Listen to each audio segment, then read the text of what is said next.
हमारा सेकंड चीज़ है जो हमने डिस्कस करनी है, that is present and future needs of materials, overview of bio materials, semiconductors etcetera. तो जनरली क्या होता है, जैसे कि लिखा गया है, हम जनरली मटेरियल्स को जनरली डिवाइड करते थे in the form of metals and non metals. जैसे कि लिखा गया, all the materials are broadly divided into metals and non metals. अब मेटल्स क्या होती हैं, जैसे आपको पता ही है, मेटल्स वो चीज़ें हैं that are good conductor of heat and electricity, जो जिनके साथ अगर हम कोई चीज़ टकराएं तो वो एक अच्छी साउंड प्रोड्यूस करती हैं, शार्प साउंड प्रोड्यूस करती हैं। उसके अलावा उनकी कटिंग की जाए तो उनमें चमक होती है। These are some are the properties of metals. और मेटल्स के पास फ्री इलेक्ट्रॉन्स होते हैं as compare to non metals. पर आज की डेट में इसके अलावा और भी बड़ी चीज़ आ चुकी हैं, जैसे कि प्योर मेटल्स आ चुकी हैं। प्योर मेटल्स जनरली हमें मिलती नहीं है, ये हमें जनरली ओर्स से रिफ़ाइन करके निकालनी पड़ती हैं। For example aluminium, copper. उसके बाद हमारी एलॉयड मेटल्स की बात करें, जो एक से ज़्यादा मेटल्स का मिक्सचर होता है। यहाँ कहा जाए एक से ज़्यादा मेटल्स का मिक्सचर होगा, या फिर एक मेटल को दूसरे नॉन मेटल के साथ मिक्स करके बनाया गया होगा। मींस एक मेटल उसमें होनी ही चाहिए। उसके अलावा जो दूसरा पार्ट है वो मेटल का भी हो सकता है या नॉन मेटल का भी हो सकता है।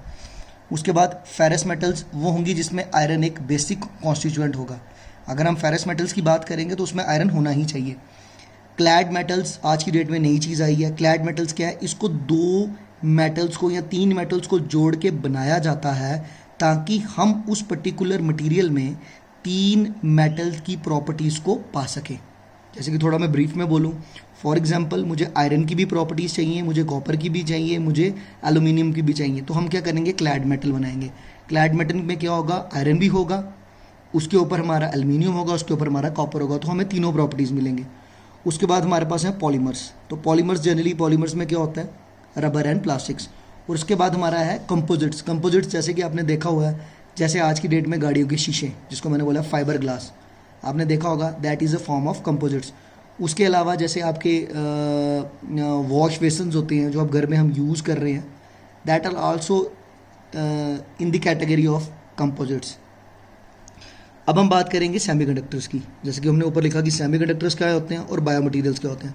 तो सेमीकंडक्टर्स वो होते हैं जिनकी प्रॉपर्टीज़ लाई करती हैं in between conductors and insulators. Means ये किसी एक पर्टिकुलर टेम्परेचर पे, यहाँ पे जैसे लो टेम्परेचर पे हम कहें तो it will work as insulators, तो हाई टेम्परेचर पे इट विल वर्क एज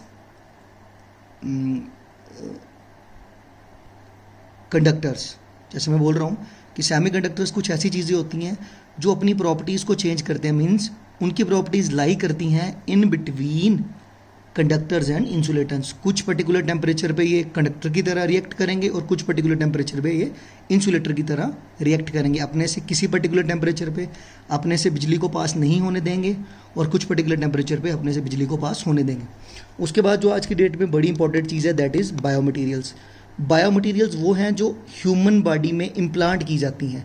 जैसे हमारी बॉडी में कोई डिजीज़ हो गई है, उसको रिमूव करने के लिए हम अपनी बॉडी में क्या करते हैं, बायोमटीरियल्स लगाते हैं। कई बार जैसे हम देखते हैं हमारी बॉडी का कोई पार्ट ख़राब हो चुका है, डैमेज हो चुका है, तो उसको काट के दूसरी चीज़ इम्प्लांट की जाती है, लगाई जाती है हमारी बॉडी को, तो उसको हम क्या बोलते हैं, बायोमटीरियल्स। जैसे कि आज की डेट में जब हार्ट में ब्लॉकेज आती है तो लोग स्टंट डलवाते हैं, that is also a type of biomaterial. Biomaterial की सबसे मेन खासियत क्या होती है कि ये ह्यूमन बॉडी फ्रेंडली होता है। ये जब ह्यूमन बॉडी में जाता है, ये ह्यूमन बॉडी के अंदर कोई भी टॉक्सिक सब्सटेंस नहीं रिलीज़ करता, ये उस बॉडी को एक्सेप्ट करता है और हमारी बॉडी को कोई भी नुकसान नहीं पहुंचाता।